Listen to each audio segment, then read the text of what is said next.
আসসালামু আলাইকুম সুপ্রিয় শিক্ষার্থীরা, আজকে আমরা এসএসসি 2025 সালের পরীক্ষা আসছে চট্টগ্রাম বোর্ডের সিকিউ কোশ্চেন নং 7 যেটা পঞ্চম অধ্যায় থেকে আসছে সেটা সলভ করার চেষ্টা করব। তো আমরা একটু প্রশ্নটা দেখিনি, এই যে আমার কাছে প্রশ্ন আছে, আমরা একটু প্রশ্নটা দেখিনি। যাদের কাছে প্রশ্ন আছে তারা প্রশ্ন দেখতে পারে, যাদের কাছে নেই তারা স্ক্রিনশট দিয়ে নিতে পারি। এই যে এখান থেকে 5 AM থেকে 11টা 59 AM পর্যন্ত মর্নিং, 12টা থেকে 4টা 59 PM পর্যন্ত আফটারনুন, 5টা থেকে 8টা 59 PM পর্যন্ত ইভিনিং এবং 9টা থেকে 4টা 59 পর্যন্ত নাইট। এইটা আচ্ছা, প্রথম প্রশ্ন কি ইন্টারপ্রেটার কি? এটা আমরা একটু আগেও লিখছিলাম, সেটা ক নাম্বার লিখবো। ইন্টারপ্রেটার কি?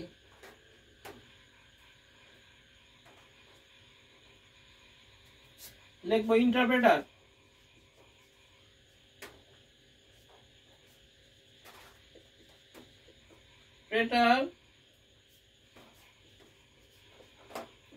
একটি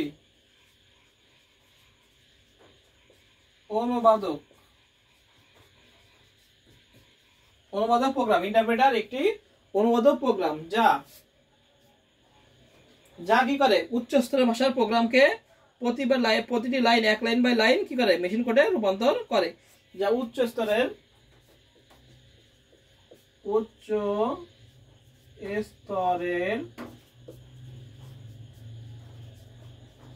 প্রোগ্রামকে লাইন বাই লাইন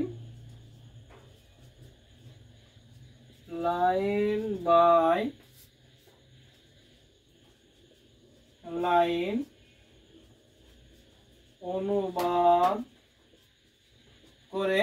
ইন্টারপ্রেটার একটি অনুবাদের প্রোগ্রাম যা উচ্চ স্তরের প্রোগ্রামকে লাইন বাই লাইন অনুবাদ করে মেশিন প্রোগ্রামে বা বস্তু প্রোগ্রামে রূপান্তর করে। বস্তু প্রোগ্রামে রূপান্তর করে। এটাই ইন্টারপ্রেটার একটি অনুবাদের প্রোগ্রাম যা উচ্চ স্তরের প্রোগ্রামকে লাইন বাই লাইন অনুবাদ করে বস্তু প্রোগ্রামে রূপান্তর করে বা মেশিন ভাষায় রূপান্তর করে। যে যেটা ভাবে লিখবে সেভাবেই রাইট, কোনো সমস্যা নেই। আচ্ছা, এবার কি বলেছে সি প্রোগ্রামে। আচ্ছা, খ নাম্বার বলছে সি প্রোগ্রামে এই চিহ্ন এবং এই পার্সেন্টেজ অপারেটর দুটি গাণিতিক প্রক্রিয়া অভিন্ন হলেও ফলাফল ভিন্ন বুঝিয়ে লেখো। আচ্ছা, সি প্রোগ্রামে এই দুটো কিসের কাজ করে? ভাগের কাজ করে। কিসের কাজ করে? ভাগের কাজ করে। কিন্তু যদি এই চিহ্ন থাকে তাহলে উত্তর হয় ভাগফল। কি হয়? ভাগফল। আর যদি এই চিহ্ন থাকে এটা বলে মডিউলাস, মানে ভাগশেষ উত্তর হয়। কি হয়? ভাগশেষ। তাহলে কি আমরা লিখবো কি যে সি প্রোগ্রামে ভাগ এবং মডিউলাস উভয় অপারেটর গাণিতিকভাবে কি ভাগের কাজ করে, কিন্তু এই যে অপারেটর এটাকে কি বলা হয়? এই ভাগকে অপারেটরটি ভাগফল নির্দেশ করার জন্য ব্যবহৃত হয় এবং এই যে অপারেটরটা এটা কি কিসের জন্য হয়? ভাগশেষ নির্ণয়ের জন্য ব্যবহৃত হয়। সুতরাং দুইটি গাণিতিক প্রক্রিয়া অভিন্ন হলেও তাদের ফলাফল ভিন্ন। অর্থাৎ একটি দ্বারা কি বোঝায়? একটি দ্বারা ভাগফল আর একটি দ্বারা ভাগশেষ। যেমন আমরা যদি বলতে পারি 5/2, তাহলে উত্তর কি হবে? 2। 2 × 4 ভাগশেষ 1 থাকবে। আর এটা যদি 5 মডিউলাস দিয়ে 2 দিয়ে তাহলে হবে 1, ভাগশেষ 1 আর এটা ভাগফল উত্তর। এই হয়ে গেল। তাহলে আমরা বুঝলাম যে সি প্রোগ্রামে এই অপারেটর দুটি গাণিতিক প্রক্রিয়া অভিন্ন হলেও ফলাফল কি ভিন্ন। বুঝা গেছে? একটা হলো ভাগ আর একটা হলো ভাগশেষ। তাহলে গেল। আচ্ছা, এবার গ নাম্বার কি বলছে? উদ্দীপকের উল্লেখিত আউটপুট পাওয়ার জন্য প্রোগ্রামের ফ্লোচার্ট তৈরি করো। আচ্ছা, ফ্লোচার্ট করতে বলেছে। গ নাম্বার কি বলেছে? আমাদের ফ্লোচার্ট করতে বলেছে। আমরা গ নাম্বার ফ্লোচার্ট করে ফেলি। আচ্ছা, ফ্লোচার্ট, তাই তো? আমরা ফ্লোচার্ট করি। গ আমরা লিখবো হলো উদ্দীপকের আউটপুট পাওয়ার জন্য প্রোগ্রামের ফ্লোচার্ট নিচে দেওয়া হলো। হ্যাঁ, এবার লিখবো ফ্লোচার্ট তৈরি করবো। এই শুরু করলাম। স্টার্ট। এবার আমাদের কি নিতে হবে? ইনপুট নিতে হবে। আমরা কি ইনপুট নেব? ইনপুট নেব এন। ইনপুট নেব কি এন এন এর মান আমরা ইনপুট নেব, যেটা টাইম সেটাকে আমরা এন এর মান ইনপুট হিসেবে নিতে পারি। ইনপুট কি নেব? এন। আচ্ছা এবার আসি, প্রথম সিদ্ধান্ত বলেছে 5টা PM থেকে 11টা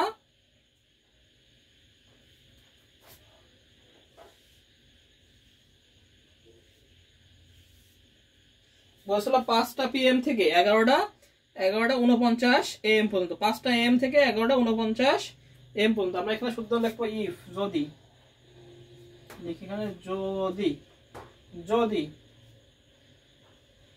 এন এন যেটা আমরা না নিছি সেটা হলো কি এন এন নিছি তাই না? এন কয়টা পর্যন্ত হবে? 5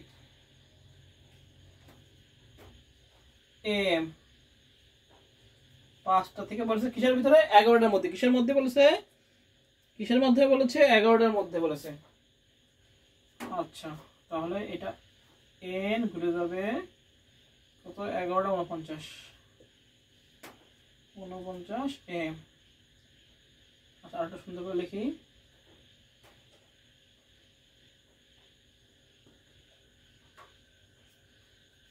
এন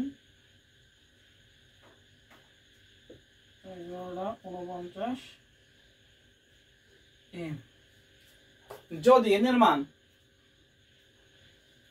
এই যে এখানে লিখে দিচ্ছি এন এর মান কত, যে এন এর মানটা সেটা 5টা AM থেকে 11টা 49 এর মধ্যে থাকে, তাহলে যদি ইয়েস হয়,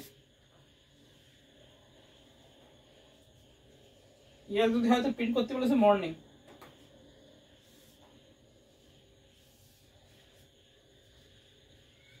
মর্নিং, তাহলে কি হবে? মর্নিং হবে। কি হবে? মর্নিং হবে। যদি না হয় নো, 4টা যাবে না, তাই একটু ছোট ছোট করে লিখতে হবে। যদি নো হয় পরেরটা যাবে আফটারনুন তাই না? তাহলে আমরা লিখি পরেরটা যদি, যদি এন কয়টা থেকে? 12টা থেকে, তাহলে হলো 12টা PM। 12টা PM থেকে 4টা পর্যন্ত, তাহলে এন 4টা 59 কত পর্যন্ত? PM। আচ্ছা 12টা PM থেকে এন এর মান কত হবে? 4টা 59 PM পর্যন্ত হয়, তাহলে কি হবে? ইয়েস যদি হয় তাহলে আফটার। আচ্ছা এবার শুধু মিলাই দেবো, আমাদের হয়ে যাবে।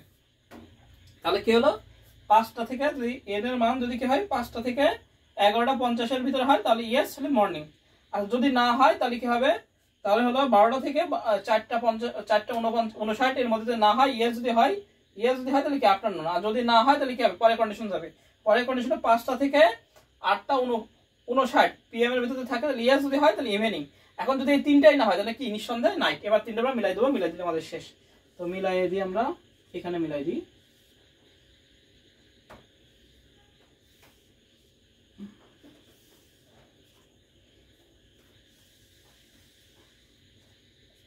এবার কি করবো? ইন করে দেবো। এই হলো আমাদের গ নাম্বার।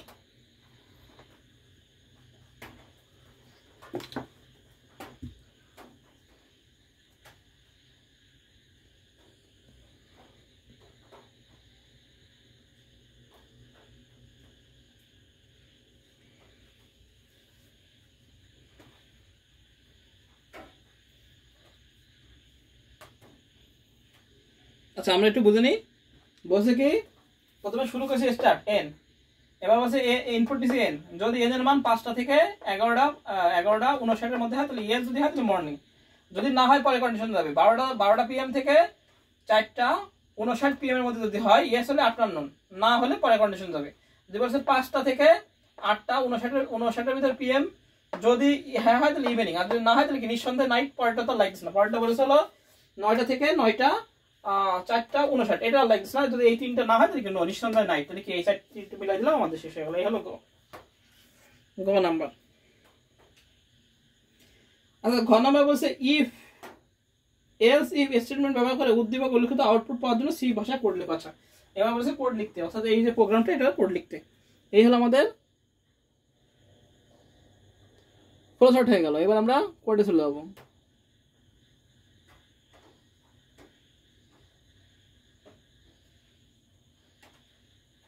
হয়ে গেল, এবার আমরা কোডে চলে যাবো। কোডে মুছে দিলাম।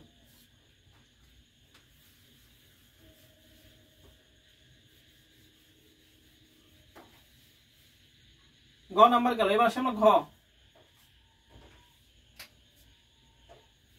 ঘ বলেছে কোড ইফ এলস স্টেটমেন্ট করতে। আচ্ছা আমরা শুরু করি কোডটা।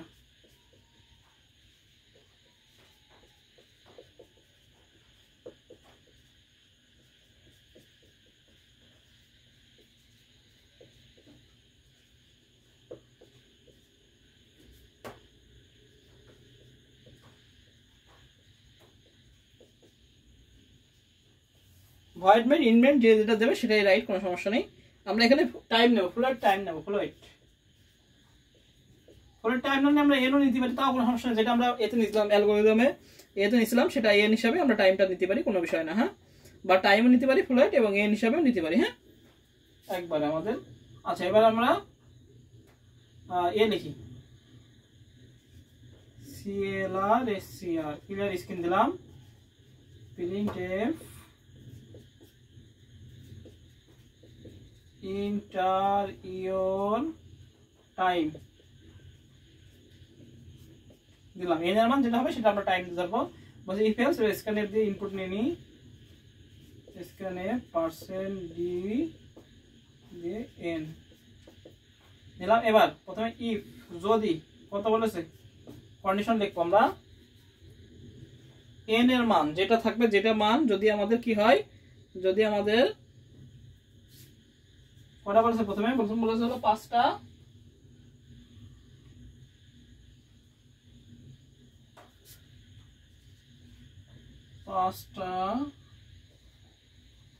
এম। আচ্ছা 5টা এম, তাহলে কি হবে আবার এন এর মান কত পর্যন্ত 11:49 এম পর্যন্ত হবে। তাহলে প্রিন্টএফ কি প্রিন্ট করবা, মর্নিং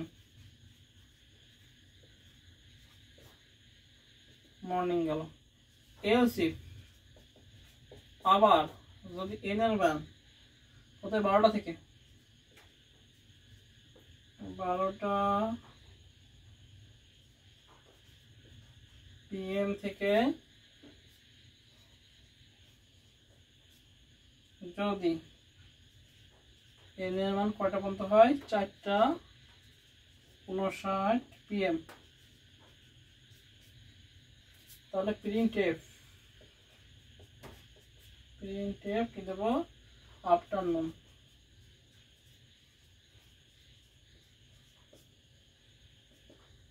গেল। আবার এলস ইফ এবার আমরা ইভিনিংটা বাকি আছে। আচ্ছা এন কে কয়টা 5টা PM থেকে এন কে কয়টা PM পর্যন্ত 8:59 PM পর্যন্ত হয়। তার প্রিন্টএফ কি বলেছে ইভিনিং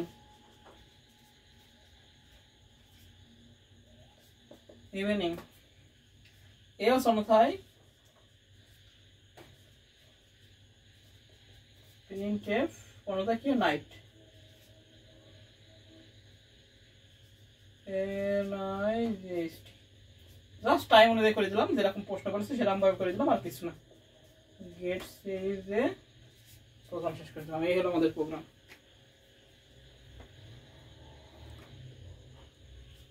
ফুলহার্ট নিলাম, যেহেতু পয়েন্ট সংখ্যা ক্লিয়ার স্ক্রিন দিলাম। Printf inter your time screen দিয়ে আমরা এন এর মান ইনপুট নিলাম। এন কে যদি টাইম হবে 5টার মধ্যে, যদি 11:49 ভিতরে হয় তাহলে মর্নিং, 12টা PM থেকে যদি 4:59 PM পর্যন্ত হয় তাহলে আফটারনুন, 5টা PM থেকে যদি 8টা 59 PM পর্যন্ত হয় তাহলে ইভিনিং, যদি 3টেই না হয় এলস প্রিন্টেড নাইট। শেষ, গেট শেষ দিয়ে প্রোগ্রাম শেষ করে দিলাম। এই হলো আমাদের চট্টগ্রাম বোর্ড 2025 সালের 7 নং সব। সবাই ভালো থেকে সুস্থ থেকে সবাইকে আসসালাম।